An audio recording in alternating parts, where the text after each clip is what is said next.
Olá pessoal, aqui é a Fernanda do Prazer da Literatura e no vídeo de hoje eu vou conversar com vocês sobre o clássico As Viagens de Gulliver de Jonathan Swift.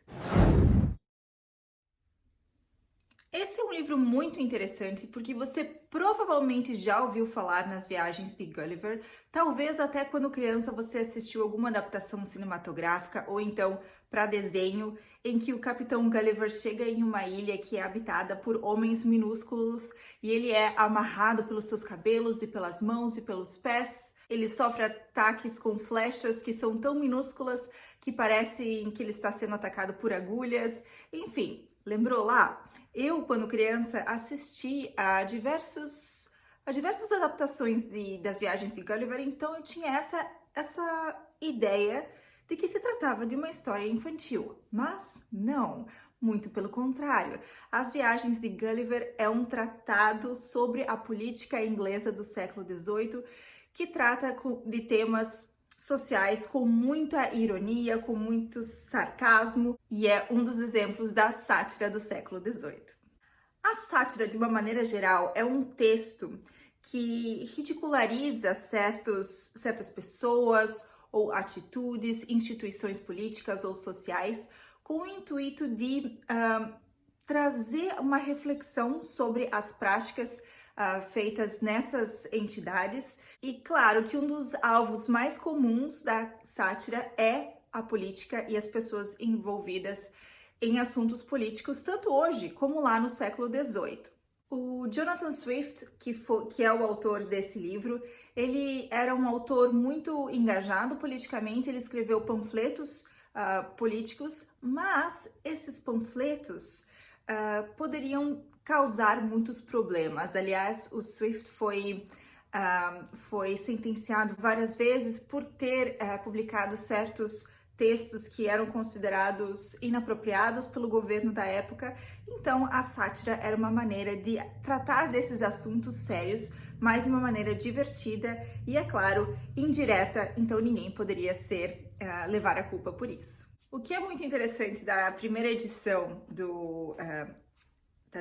das Viagens de Gulliver, ou The Gulliver's Travels, é que esse não é o título original da obra. Se você dá uma olhadinha aqui no title page, essa é a capa inicial, como se fosse a capa de um livro no século XVIII, dizia o seguinte: Travels into several remote nations of the world.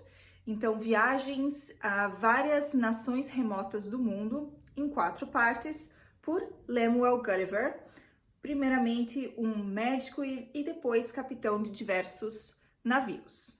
E aqui do lado nós temos essa ilustração que é um retrato do capitão Lemuel Gulliver. Você não encontra em lugar nenhum o nome de Jonathan Swift.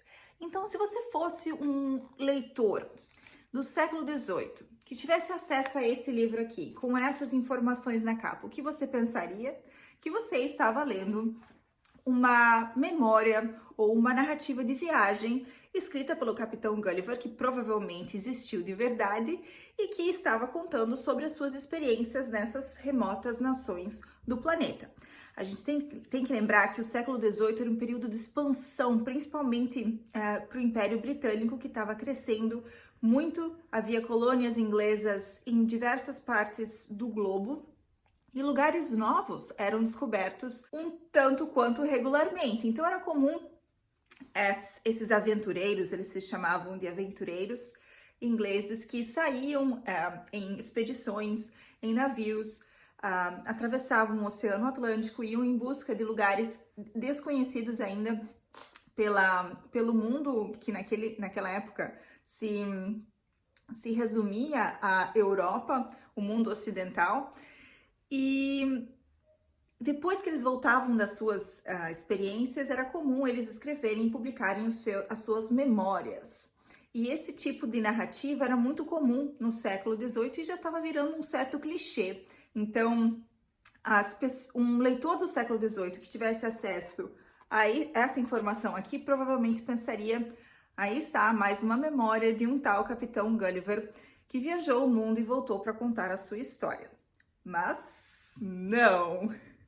Para contar para vocês como essa expectativa do leitor seria quebrada, O livro ele começa de uma maneira um tanto quanto tradicional, então o Gulliver ele conta sobre a sua infância num estilo bem Robinson Crusoe, e é claro que o Robinson Crusoe do Daniel Defoe foi um livro que também foi publicado anonimamente, então as pessoas acreditavam que existiu realmente um Robinson Crusoe, e foi um livro muito popular, então é muito provável que as pessoas que leram Gulliver's Travels já tinham lido Robinson Crusoe, então há ecos cruzonianos por todo o livro, principalmente no início, que o Gulliver ele sai da sua casa, da sua família, ele deixa sua esposa e filhos em Londres e vai atravessar o oceano na sua primeira jornada, e em um naufrágio ele é o único que escapa, novamente Robinson Crusoe, e ele chega numa ilha que ele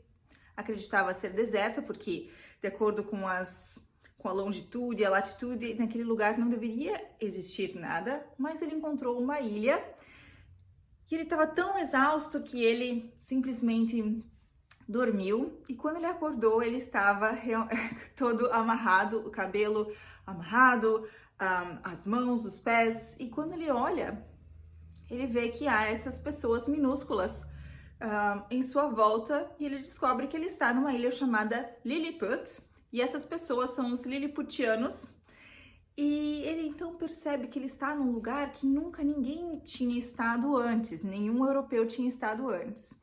E ele se interessa muito pela maneira como esse lugar, assim como qualquer pessoa da época muito curiosa em saber sobre outras culturas, ele quer se encontrar com o rei de Lilliput, e eles conversam sobre a política de cada um dos países, tanto dele, a Inglaterra, como a ilha de Lilliput.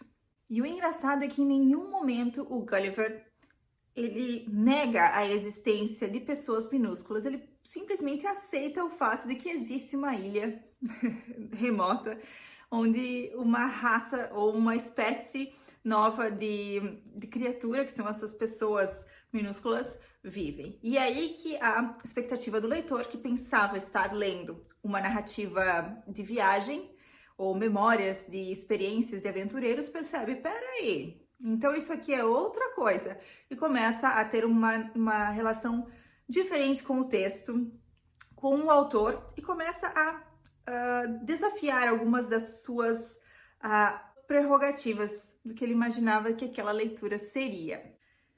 E é muito interessante essa conversa do Gulliver com o rei de Lilliput. O rei conta como que funciona, como que ele escolhe as pessoas que serão figuras importantes para o governo em Lilliput.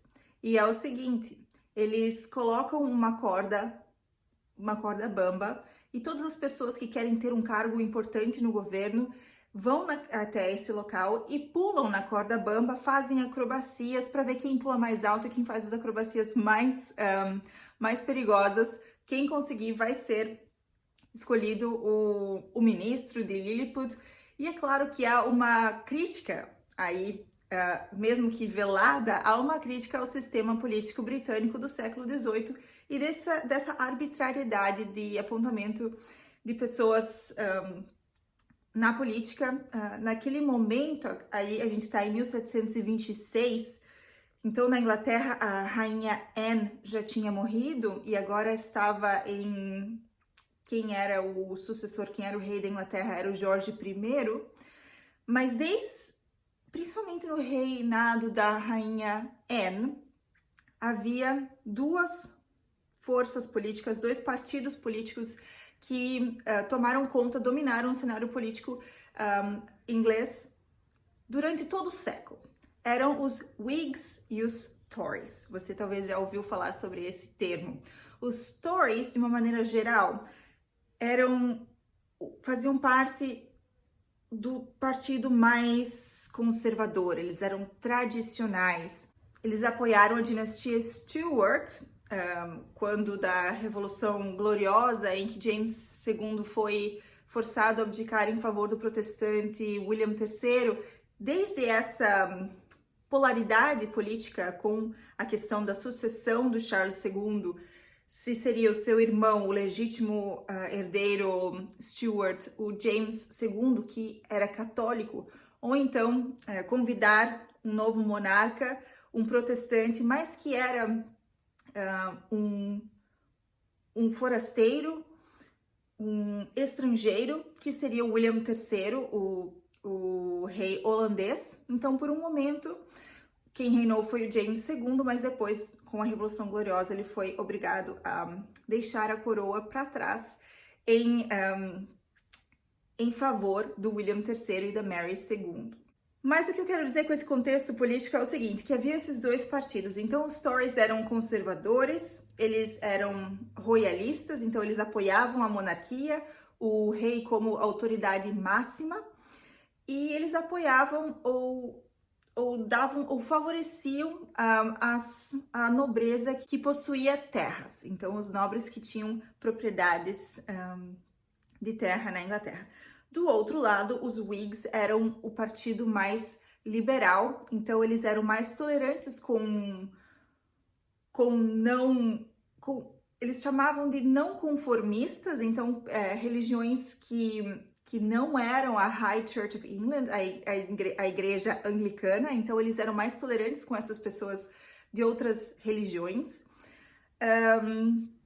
E eles favoreciam ou apoiavam as pessoas da classe mercadora. Então, os comerciantes que haviam ganhado muita riqueza ou acumulado muita riqueza com essas transações intercontinentais. Então, você vê essa oposição desses dois partidos. E quando Gulliver está em Lilliput, ele sabe, através do rei, que existem dois grupos muito importantes em Lilliput. E um deles é caracterizado por usar saltos altos, e aí a gente pensa em salto alto como sendo os High Church. High Church era a igreja alta, se a gente for traduzir para o português literalmente, e a High Church era a igreja anglicana. Então, na verdade, esse grupo que usa saltos altos em Lilliput está representando, caricaturando os Tories, e os Whigs estão representados na ilha de Lilliput por esse grupo que usava saltos baixos.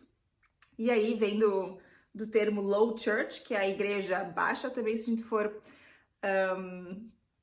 traduzir ao pé da letra, e que significava todos os ramos do protestantismo que não a igreja anglicana.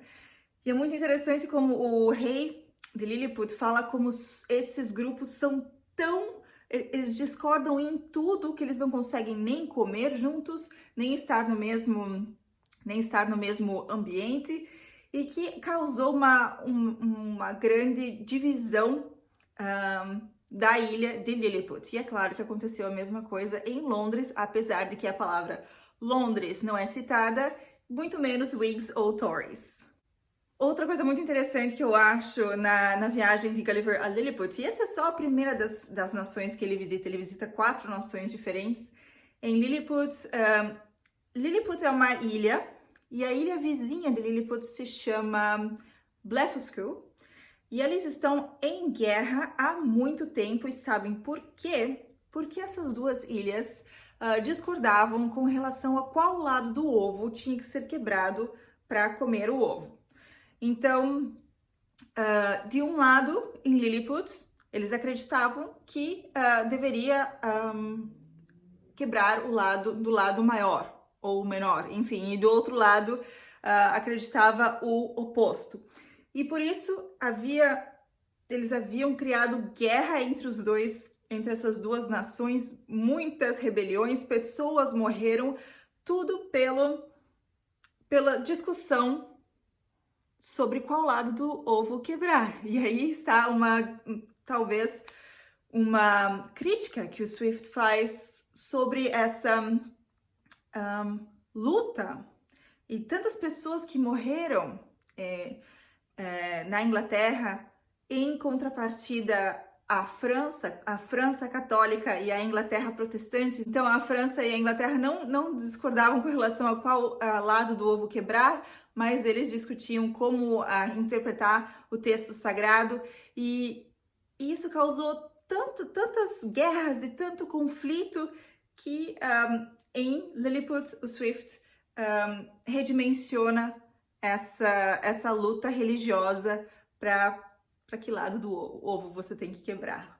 E a partir daí, o Gulliver, ele viaja até outras nações, ele vai até uma ilha voadora chamada Laputa, e que as pessoas são muito focadas no estudo, na matemática, na astronomia, e há uma sociedade intelectual em que os homens passam praticamente o tempo inteiro gastando esforços, dinheiro público, com projetos que são desnecessários. Por exemplo, como extrair luz solar de um pepino, ou como transformar fezes novamente em comida.